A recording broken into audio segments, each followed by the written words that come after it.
militant mooy li nga xam ni moom moo yell donc contexte bu ne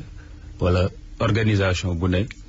ña fay yëngatu am na nuñ leen di tudde donc bu dee parti politique rek militant la ñuy tudd. kon ay taalibe ne wuñ fa woon. déedéet ay militant ña fa nekkoon. amul benn ku bokk ci daayira Moustarchidine bu teewoon ci boulevard du Général de Gaulle samedi. si am na ñu bokk ci daayira bi ñu fa teew mais ay militant lañ ci parti bi. parti bi daayira bi ko may mbooloo loolu xanaa di nga ko nangu. loolu bokk na ci. waaw Georges Dethié Diop. est-ce que mën nañoo jàpp ne xëy bañ nga ko mais est-ce que mën nañ dissocier ñaar yi nga ne du ay taalibe ñoo fa ne woon te yenn saay waxtaanu parti gi nañ koy waxtaane ci jamono ji nga xamante ne waxtaanu diine moo fa waroon fës. déet c'est-à-dire le président moom mooy tànn moom cadre bi muy waxee parce que ñaari casquette la yor il est à la fois le responsable moral du daïra mais en même temps le président du parti donc moom mooy xool milieu bu ne lan la fa war a communication am loolu moom moo koy gérer kañ lay war a communiquer ci lii ak ci lii loolu moom la engagé. mais communication mënuñ ko jàppee aussi communication parti bi ak communication daayira bi. déedéet loolu yow mi nga xam ni yaay toog di ko déglu yow yaay def li muy wax parce que moom benn communication la yor buy wax li muy wax yépp la nga ca mën a séddee politique nga sédd ko ca politique la nga ca mën a séddee wàllu askan wi nga séddee ko ca la nga ca mën a séddee wàllu daayira nga séddee ko sëñ Moustapha noonu la musa mel discours am dans l'espace politique musul changé lu ci ne benn discours lay wax yow nag yow yaay xool yow miy déglu lu ci ne fat nga koy rangé waaw. moom lu tax ginnaaw mooy président parti bi tabbu leen ko candidat da ngeen ni bañ défaite wala. ñu ne sëñ bi am na défaite. xam nga candidat c'est un choix personnel d'abord décision nit ki la donc nit ki mooy bëgg nekk candidat donc fesalu ko wanewul ni bëgg na ko donc bu fekkee nit ki nga xam ni moo jiite parti bi parce que parti Sénégal yëpp noonu la demee ñaare ñi koy jiite ñoom ñooy nekk le candidat mais ci kaw ki ko jiite wane ni moom bëgg na nekk. mais bu ko wanewut yéen ñi nga xamante ne yéen ay militants yi mën ngeen itam proposer ko ndax def ngeen loolu. non d'abord pour man choix boobu moo ëpp solo c'est-à-dire nit ki parce que président responsabilité individuelle la d'abord loo def buñ la def boo nekkee président lu xew ci sa nguur yow yaay le premier responsable donc bala nga ñu la koy proposer d'abord yow na fekk nga pare pour jël charge bi soo paree wane ko bu boobaa bu taseeg ñu proposer la mën na nekk loo xam ni mën na jaar yoon mais bu fekkee nit ki pareegul d'abord pour yanu charge boobu donc nit ñi aussi dañ koy bàyyeeg liberté ba keroog mu pare pour yanu charge boobu. gis nañ ni mbooloo mi bari na lool keroog ci yéen Dakar Arena bi ngeen doon jàmbat ni dañ ko xañ sax seen mbooloo moom xëy na xaju fa woon waaye mbooloo moomu yàgg na ci yéen législative yi gaa def ngeen résultat waaye yaakaar ngeen ni bu doon mbooloo rek ak daayira bi du ngeen yóotu bu yàgg kilifteefu réew mi ba jot ca bu yàgg. waaw xam nga wax naa la léegi ni la ña fa teewoon am na ci ñu ci bokk daayira mais am na ñu ci bokkul daayira te yaakaar naa ni Sénégalais yi foofu la ñuy juumee te gëm naa ni dinañ juumaat bii pa parce que législative yi wax nga ko ñëpp dañoo jàppoon ni waa pur daayira bi la jeex na tàkkata jàppoon nañ ñi sax voilà boo moytuwul sax benn député duñ ko am ñu bari sa mbokk journalistes yi ñu doon àndal di def campagne loolu la ñu doon wax boo leen laajee yéen est-ce que jàpp ngeen ni pur dina am député dañoo jàppoon ne sax ñun buñ dee am député wala plus fort reste la ñuy jàlle waaye yaakaar naa ni ñoom ñëpp bi résultat yi génnee yéen a ñu tuddee révélation jàpp naa ni élection présidentielle aussi di ngeen amaat lu leen bett. mais côté boobu xëy na du ñëpp ko wax ndax ñiy seetlu yàgg nañuy naan que parti bi day appuyé wu ci organisation wu daayira bi ni ñu nekkee ci biir réew ma. waaw xam nga parti bi daayira bi président sëñ Moustapha Sy c'est le responsable moral du daayira. je veux dire implantation daayira bi ni mu la implanté wu ci biir réew mi. mën na tax ba yéen ngeen am ay résultats yu baax. tout à fait nit ñi mosuñ jàpp ne xëy na donte sax jàppe nañ leen ab révélation mais ñëpp dañ doon naan ne ak daayira bi pur mën naa am ay résultats yu baax. waaw mais jàppuñu woon ni mën na àgg fi mu àgg ci législative yi. dañ ci am mbetteel yéen ñi nga xam ni yéenay journalistes yi da ngeen ci am mbetteel gu leen bett parce que say mbokk laa la wax ni ñoom lañ doon àndal ci campagne bi ñooñu doon wax lii ma la wax nii donc li ma la wax diggante boobu nag législative yi ak fii ñu toll doole pure dafa mën nga ko multiplier par 3 parce que ñun ñiy wër parce que yàlla def na ma bokk ci ñi nga xam ne dañuy wër di implanter daayira astaghfirullah parti gis nga daayira donc ngi fas waaw c'est-à-dire li tax ma ni daayira bi mooy le responsable moral nga xam ni mooy jiite daayira bi c'est le président du parti donc double casquette boobu comme yéen da ngeen ciy insister loolu mën na ma induire en erreur ci bu may wax ci parti bi mais li ma bëggoon wax mooy parti bi. même si souvent le lapsus est révélateur. non c'est pas révélateur ici li ma bëggoon wax mooy bu ñuy implanter parti bi xam nga parti bi dafa am structuration la ca njëkk mooy cellule li ci topp mooy section la ca topp mooy fédération man dama ni bokk na ci commissaire yi nga xam ni ñu ngi doon wër Sénégal di implanter cellules yi donc cellules yooyu tey boo ci demee fu bari foo xam ni mën nga ni sax daayira bi existé wu fa cellules yooyu ña nga fa tey donc liggéey boobu ñuy def ci suuf sans bruit sans tambour ni trompette ragal naa ni di leen bettaat. est-ce que xam ngeen ni itam ni législative ak élection présidentielle moom wuute na. waaw wuute gi élection mën na am xëy na bu dee législative ay nit yu bari la ñuy tabb bu dee présidentielle benn nit la ñuy tabb waaye jàpp naa ni liggéey biñ ci war a def sur le terrain mobiliser nit ñi massifier parti bi liggéey wax ak nit ñi ñu jëli seen i carte d'identité pour man même liggéey bi la rek donc liggéey bi ñuy def ci population bi pour wax leen solo élection pour wax leen ñu jëli seen carte d'identité pour ñaax leen ñu organiser wu pour man même liggéey bi la rek même liggéey boobu la ñuy continuer. est-ce que yéen nekku leen di surestimer seeni force ci présidentielle bii li ñëw su ma ko waxee nee nga pur dana bett nit ñi bett boobu ba fan ngeen yaakaar na da ngeen fa egg ndax dégg nañ ñi naan danaa dem deuxième tour wala yéen da ngeen jàpp ne rek xëy na classement bu baax ngeen di am. deuxième tour bu soobee yàlla ñun ñooy dem ak ki fi nekk tey ñun loolu lañ jàpp parce que xam nga lu tax dañ ko teg ci ñaari analyse bu njëkk bi wax naa la ko léegi doole pur fi mu tolloon ci législative bu triplé wul dafa quadruplé. parce que liggéey bu ñu def ciy laxas baatin. waaw xam nga ñun ay jullit lañ ay way gëm lañ donc lépp lu ñuy def suñu boroom lañ ciy njëkk a sédd donc loolu mënuñu ko écarter du ci politique ci lépp lu mu mënti doon nit ku gëm lu muy def da ciy boole ngëm-ngëm boobu da ciy feeñ. li ma doon wax mooy liggéey boobu ñu def sur le terrain mu nekk lu rationnel ñu koy saytu di xool fu mu toll loolu moo ñu may yaqin ni bu ñu demee élection présidentielle on sera deuxième et on sera au second tour. beneen bi mooy ñi ñu jiitu woon ci élection législative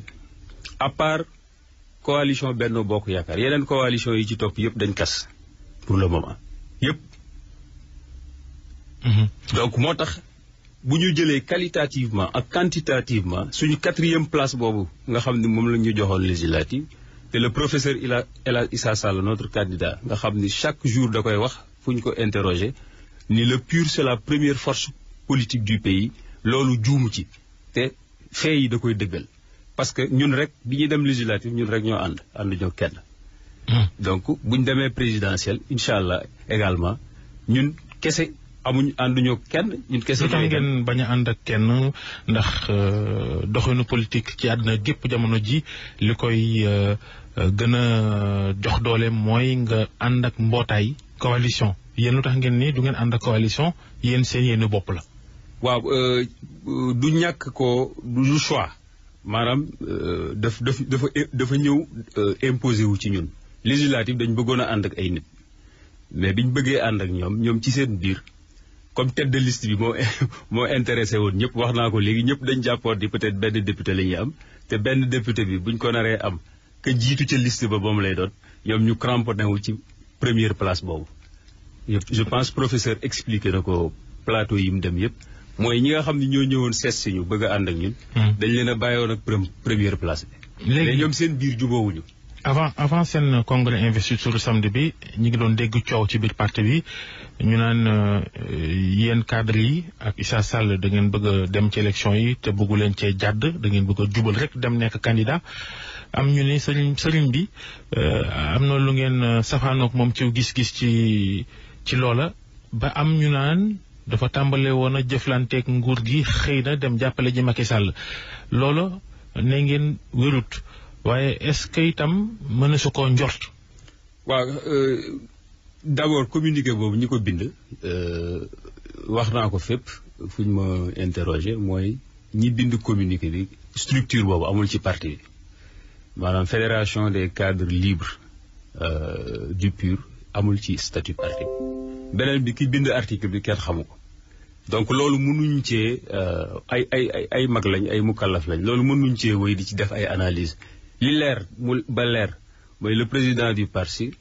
recevoir na bureau politique bi waxtaan nañ dëppoo nañ ci El Hadj Issa Sall confirmé nañ ko mu nekk suñu candidat te moom la ñu wane le 8 décembre yaakaar naa loolu leer luñ mën a teg loxo mais loo xam ni vraiment kenn mënu ko indi ci kenn mënu ci indi preuve voilà. kenn mënu ci xam ngeen ne sëñ bi tamit mën naa wax ak Macky Sall te du ngeen ko yëg. waaw wax ak Macky Sall loolu yaakaar naa fu mu toog da koy wax Macky Sall bi ngi yónnee ci moom loolu du je pense yéen ñuy suivre fu mu toog yéen ñuy suivre ay waxtaanam fu mu toog Macky Sall ñi muy yónni ci ñoom dina wax lañ leen yónni dina wax ñan la donc du kuy nëbbatu li muy def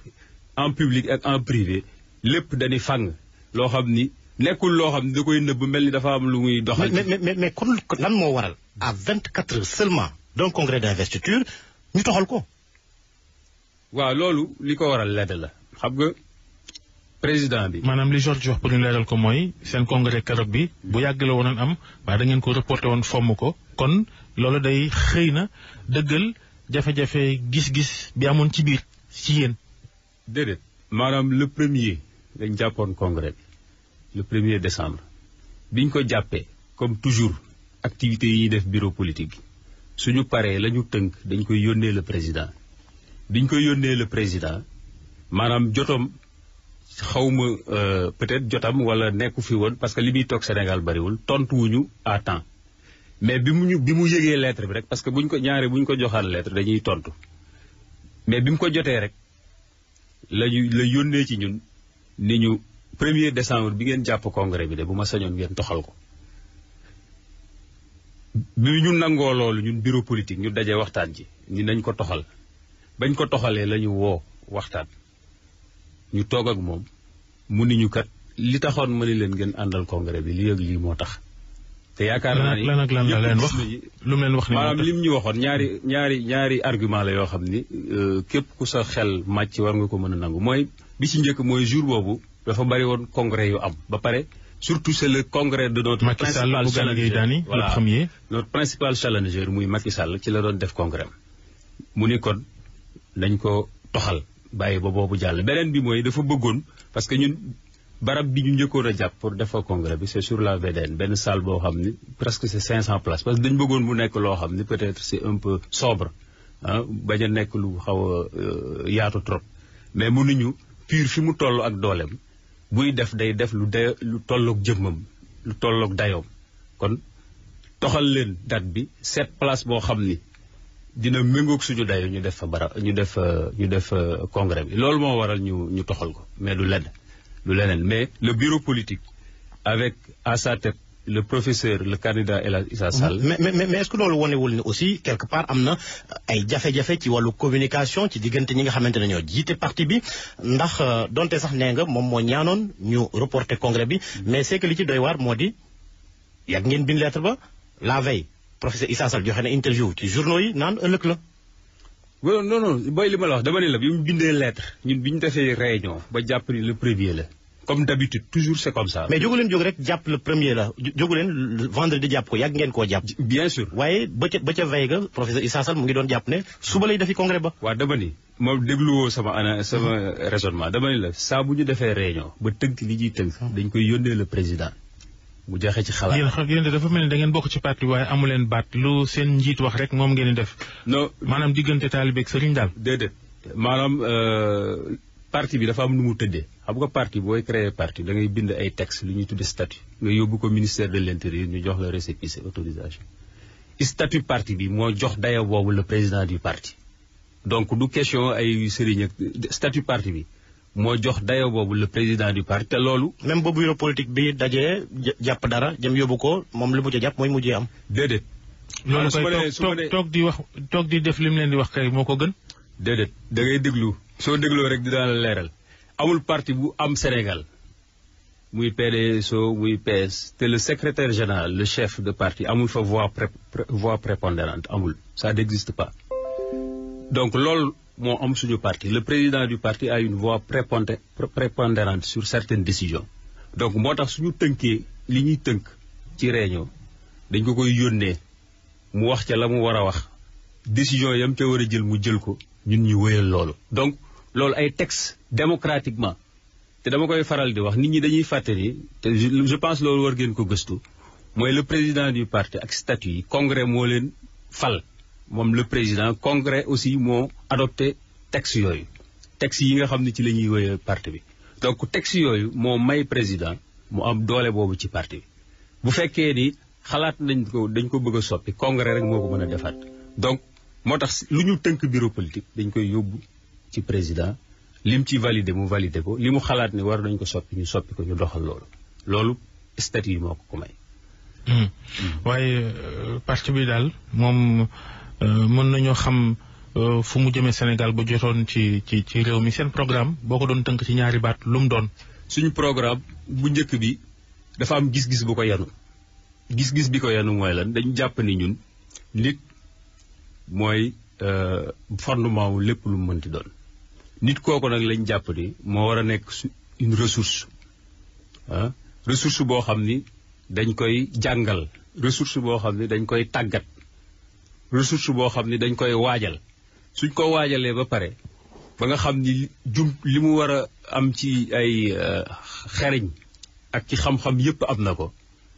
bu boobaa mu nekk jumtukaay moom nit kooku bu nekkee jumtukaay nag moom mooy tabax tali moom mooy tabax hôpital moom mooy tabax kër moom mooy tabax école lépp loo gis muy jumtukaay boo xam ni nit soxla na ko nit kooku moo koy tabax bu ko tabaxee ba pare moom nag mooy nekkaat ki nga xam ne moo koy jëriñoo donc ñun nit moo nekk au début et à la fin de notre programme donc loolu mooy yanu gis-gis bi programme bi nag muy pur sang dañu jël téeméeri soxla yi nga xam ne sénégalais yi soxla nañ ko ñu xalaat ci daat koy tënk ci ñeenti ponk yooyu nag moom lañ def ci benn këyit jox ko ñi ñëwoon congrès ba war koo tas Sénégal donc xëy na waxtu bi jot na duñ ci mën a mais rapidement professeur Issa Sall bu nekkoon njiitu réew lan moo nar a doon place sëñ Moustapha Sy sëñ Moustapha day xel dem di ko rendre compte wala déedéet le président sénégalais yi ñoo ko fal le président sénégalais yi ñoo ko fal te sénégalais yooyu fal ko ay militants am ñu néew lañ ci donc sénégalais yi la war a rendre compte pas sëñ Moustapha. waaye ni ngeen réunion ci parti bi di ko rendre compte xam naa bu defee conseil des ministres rendre compte sëñ bi ne ko léegi lañ tënk. non parti ak réew bokkul Babacar. bul jaawale yu bokkul. Mamadou Djité membre du bureau politique pur jërëjëf.